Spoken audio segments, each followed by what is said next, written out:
എല്ലാവർക്കും നമസ്കാരം. ഇന്നത്തെ വീഡിയോയിൽ ഷെയർ ചെയ്യാൻ പോകുന്നത് വഴുതനങ്ങ കൊണ്ടുണ്ടാക്കുന്ന ഒരു പച്ചടിയുടെ റെസിപ്പിയാണ്. ബിരിയാണിക്കും ചോറിനും ദോശയ്ക്കും ചപ്പാത്തിക്കും ഇഡ്ഡലിക്കും എല്ലാം നല്ല കോമ്പിനേഷൻ ആയിട്ടുള്ള ഈ കറി എങ്ങനെ ഉണ്ടാക്കുന്നത് നോക്കാം. ഒരു വഴുതനങ്ങയെ 6 പീസായി മുറിക്കാം.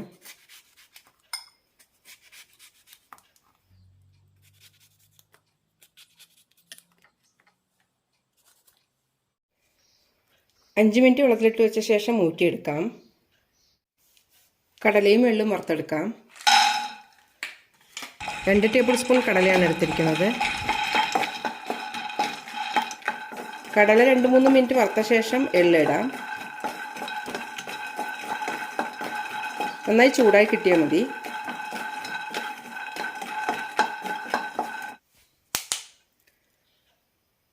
കടല ചൂടായി പൊട്ടാൻ തുടങ്ങുന്നുണ്ട്.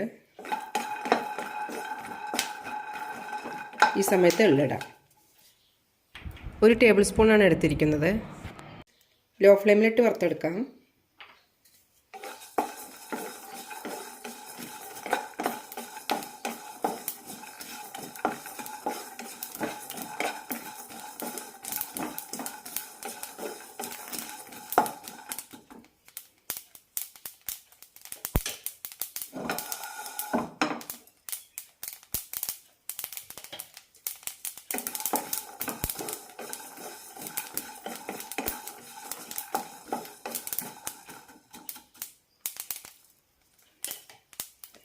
എള്ള് പൊട്ടുന്നത് വരെ വെയിറ്റ് ചെയ്യാം.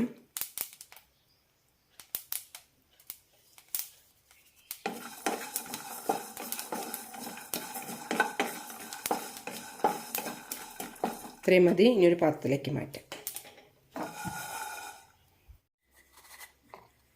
പൊടിച്ചെടുത്ത ശേഷം അരച്ചെടുക്കാം. ഇനി ഇതിലേക്ക് കുറച്ച് വെള്ളമൊഴിച്ച് അരയ്ക്കാം. നല്ല സ്മൂത്തായി അരയ്ക്കണം. നന്നായി അരഞ്ഞിട്ടുണ്ട്. 3 ടേബിൾ സ്പൂൺ നല്ലെണ്ണ ഒഴിക്കാം. ഇനി ഇതിലേക്ക് 1/4 ടീസ്പൂൺ ജീരകവും 1/2 ടീസ്പൂൺ കടുകും ഇടാം. 2 നുള്ളു ഉലുവ, 1 ടീസ്പൂൺ കുരുമുളക്.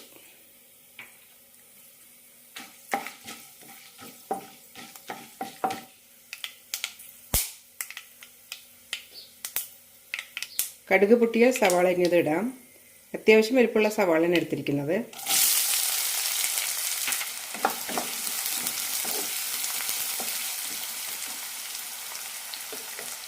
ഏഴ് വെളുത്തുള്ളി അല്ലി,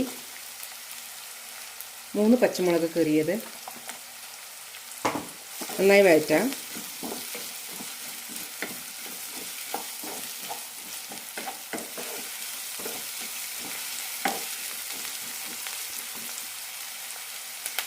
കുറച്ച് കറിവേപ്പില കൂടി ഇടാം.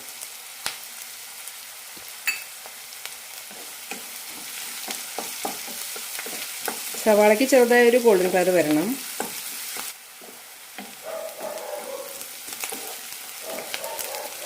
സവാള ചോക്കാൻ തുടങ്ങിയിട്ടുണ്ട്. ഇനി ഇതിലേക്ക് തക്കാളി ഇടാം. 2 ചെറിയ തക്കാളിയാണ് എടുത്തിരിക്കുന്നത്. നന്നായി വഴറ്റാം.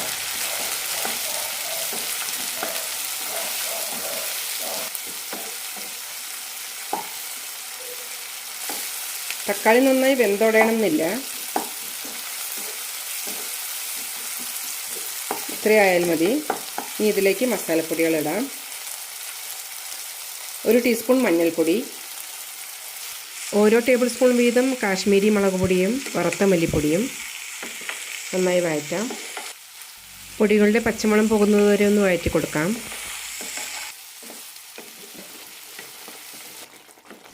മസാല നന്നായി മൂത്താൽ കഷ്ണങ്ങളിടാം.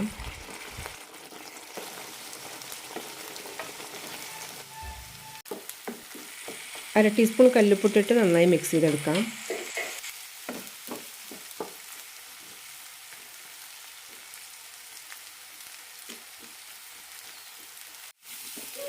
അഞ്ച് മിനിറ്റ് അടച്ചു വെച്ച് വേവിക്കാം. ലോ ഫ്ലെയിമിലിട്ട് വേണം വേവിച്ചെടുക്കാൻ.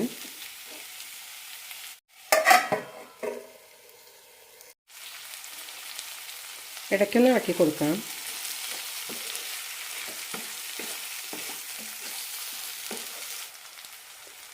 വഴുതനങ്ങ പകുതിയോളം വെന്ത് കിട്ടണം.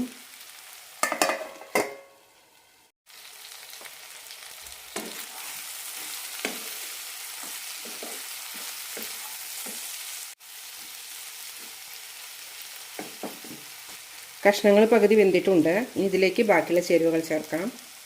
നിലക്കടല എള്ള് പേസ്റ്റ് ഇടാം.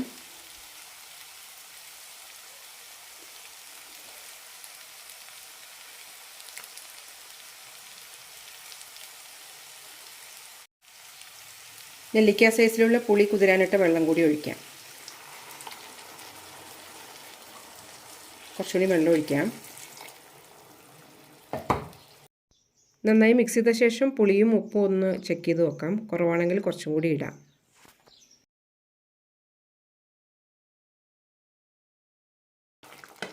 കറി തിളയ്ക്കാൻ തുടങ്ങിയിട്ടുണ്ട്. 5 മിനിറ്റ് അടച്ചു വെച്ച് വേവിക്കാം. ഇടയ്ക്കൊന്ന് ഇളക്കാം.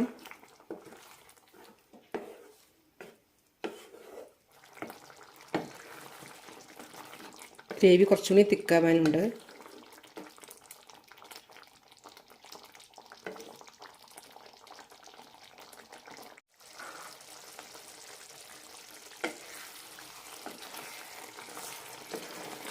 കറിയിൽ എണ്ണ തെളിയാൻ തുടങ്ങിയിട്ടുണ്ട്. ഇനി അടച്ച് വെക്കണ്ട. ഇതേപോലെ 2 മിനിറ്റ് കൂടി തിളപ്പിക്കാം.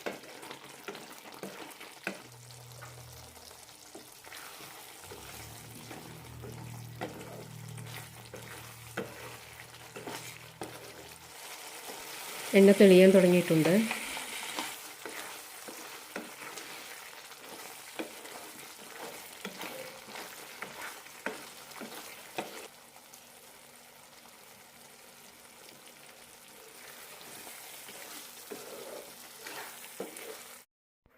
എണ്ണ നന്നായി തെളിഞ്ഞു വരാൻ തുടങ്ങിയിട്ടുണ്ട്. ഈ ഒരു സ്റ്റേജിൽ ഫ്ലെയിം ഓഫ് ചെയ്യാം.